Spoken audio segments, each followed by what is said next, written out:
প্রথমবারের মতো কিন্তু শেখ হাসিনা পলায় নাই, এটা শেখ হাসিনার তৃতীয়বারের পলায়ন, এটা আপনারা ভুলবেন না। ইতিহাস সঠিকভাবে আমাদের সবার জানতে হবে। প্রথমবার কবে পালিয়েছে? যখন তার পিতা নিহত হয়েছিল 1975 সালের সেনা বিদ্রোহে, তার পিতা নিহত হয়েছিল এবং বাকশালের পতন হয়েছিল।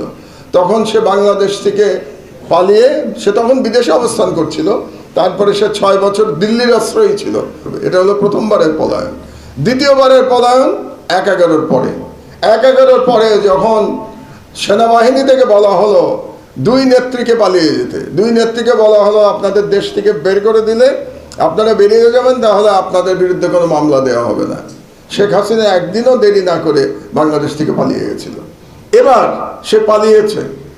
আমরা কিন্তু চাই এবার পালিয়ে তাকে বাঁচতে দেওয়া যাবে না, এবার তাকে ফিরিয়ে আনতে হবে, ফিরিয়ে তার বিচার করতে হবে।